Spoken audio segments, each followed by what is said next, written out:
নমস্কার বন্ধুরা, আজ তৈরি করব মুচমুচে ভীষণ টেস্টি লাউ পাতার মধ্যে ভিন্ন স্বাদের পুরভরে পুরনো দিনের একটি সাবেকি রান্না। ভিডিওটি শেষ পর্যন্ত দেখতে থাকুন। আশা করি আজকের রেসিপি সবার ভালো লাগবে। আমার চ্যানেলে নতুন বন্ধু হয়ে থাকলে চ্যানেলটি সাবস্ক্রাইব করে পাশে থাকা বেল আইকনটি প্রেস করার অনুরোধ রইল।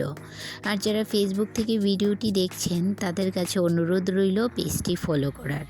নতুন বন্ধুদের স্বাগত জানাই আর পুরনো বন্ধুদের পাশে থাকার জন্য অসংখ্য ধন্যবাদ জানিয়ে শুরু করছি আজকের রেসিপি। 7 থেকে 8টা একটু বড় সাইজের লাউ পাতা নিয়েছি। লাউ পাতাগুলো ভালো করে ধুয়ে নিতে হবে। পাতায় অনেক সময় পোকা থাকে, নোংরাও লেগে থাকে, তাই পাতাগুলো ভালো করে ধুয়ে নিলাম। একটা চালনি নিয়ে পাতাগুলো চালনির উপর রেখে দেব। এতে করে পাতার মধ্যে যে এক্সট্রা জল আছে সেটা ঝরে যাবে।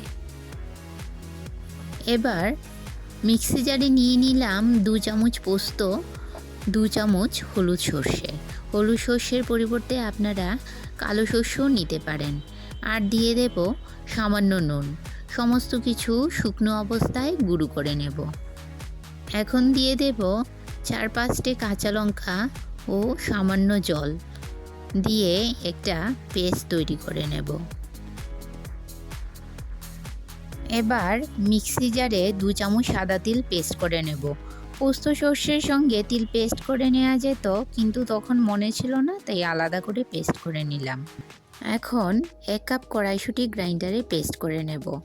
একদম মিহি করে পেস্ট করব না, একটু দানা দানা রাখব। এখানে ব্যাটারের জন্য 1 মুঠো আতপ চাল ভিজিয়ে রেখেছিলাম। এখন চালগুলো গ্রাইন্ডারে দিয়ে পেস্ট করে নেব। আগে আমাদের মা ঠাকুমারা প্রায়ই এইসব রান্না করে থাকতেন, কিন্তু এখন কর্মব্যস্ততায় আমরা আর এইসব রান্না করে উঠতে পারি না। চালের পেস্ট তৈরি হয়ে গেছে। একটা পাত্রে তুলে নেব ও তাতে দিয়ে দেব 1 কাপ বেসন, 1 চামচ হলুদ গুঁড়ো, 1 চামচ লাল লঙ্কার গুঁড়ো, সামান্য কালো জিরে ও স্বাদমতো নুন। সমস্ত কিছু মিশিয়ে নিয়ে অল্প অল্প জল দিয়ে এর একটা ব্যাটার তৈরি করে নেব। আগে এসব রান্না শিলনোড়ায় বেটে করতে হতো, কিন্তু এখন তো গ্রাইন্ডার চলে এসছে, অনেক সুবিধা হয়ে গেছে। তাই এসব রান্না আপনারা খুব সহজেই বাড়িতে তৈরি করে নিতে পারবেন। ব্যাটারটা একটু ভালো করে ফেটিয়ে নিতে হবে। একদম পাতলাও হবে না, আবার বেশি ঘনও হবে না। ঠিক এই রকম একটা কনসিস্টেন্সির ব্যাটার তৈরি করে নেব। এখন একটা পাত্রে কিছু পরিমাণ চিংড়ি নিয়ে নিলাম। চিংড়ি মাছগুলো ভালো করে ধুয়ে পরিষ্কার করে নিয়েছি।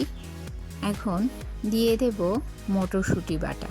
আমি যে আগে 1 কাপ মটরশুঁটি বেটে নিয়েছিলাম, সেই মটরশুঁটি বাটাটা এখানে দিয়ে দিলাম। আর দিয়ে দেব সর্ষে পোস্ত বাটা। আর দিয়ে দিলাম 2 চামচ তিল বাটা। আমি এখানে 2 চামচ সাদা তিল বেটে নিয়েছি।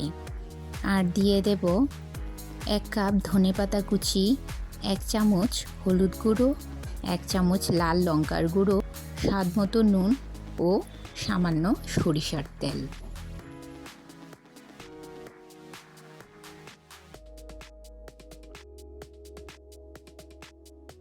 এবার সমস্ত কিছু খুব ভালো করে মেখে নিতে হবে। পুর তৈরি হয়ে গেছে। এখন লাউ পাতার মধ্যে পুর ভরে নেব ও পাতাটা ভালো করে সব দিক মুড়ে নেব। এভাবে আমি সমস্ত বড়াগুলো তৈরি করে নেব। এভাবে লাউ পাতায় পুর ভরে এই বড়াটা একবার বানিয়ে দেখুন। গরম ভাতের সঙ্গে খেতে অসাধারণ লাগে। আপনারা বাড়িতে অবশ্যই ট্রাই করবেন এই রেসিপি, আর আমাকে কমেন্ট করে জানাবেন কেমন হয়েছে। গ্যাসের চুলায় কড়াই বসিয়ে কিছুটা রিফাইন্ড অয়েল গরম করে নিয়েছি। এখন পুর ভরা লাউ পাতাগুলো একটা একটা করে ব্যাটারে ডুবিয়ে তেলের মধ্যে ভেজে নেব। এক পিঠ ভাজা হয়ে গেলে অপর পিঠ উল্টে নেব। এভাবে আমি সমস্ত বড়াগুলো লো টু মিডিয়াম ফ্লেমে লাল লাল করে ভেজে নেব। একদম তাড়াহুড়ো করবেন না, আস্তে ধীরে বড়াগুলো তৈরি করবেন, না হলে বড়ার উপরের অংশ পুড়ে যাবে ও ভেতরের অংশ ভালো করে সেদ্ধ হবে না। তাই একদম আস্তে আস্তে বড়াগুলো তৈরি করে নিতে হবে। এভাবে আমি সমস্ত বড়াগুলো তৈরি করে নেব। দেখুন বন্ধুরা, কতটা সুন্দর ও মুচমুচে তৈরি হয়েছে বড়াগুলো। আমার এই রেসিপিটি কেমন লেগেছে আপনারা কমেন্ট করে জানাবেন, আর ভালো লাগলে একটা লাইক অবশ্যই করবেন। আপনার একটা লাইক পৌঁছে দিতে পারে আমার রেসিপি আরও বহু মানুষের কাছে।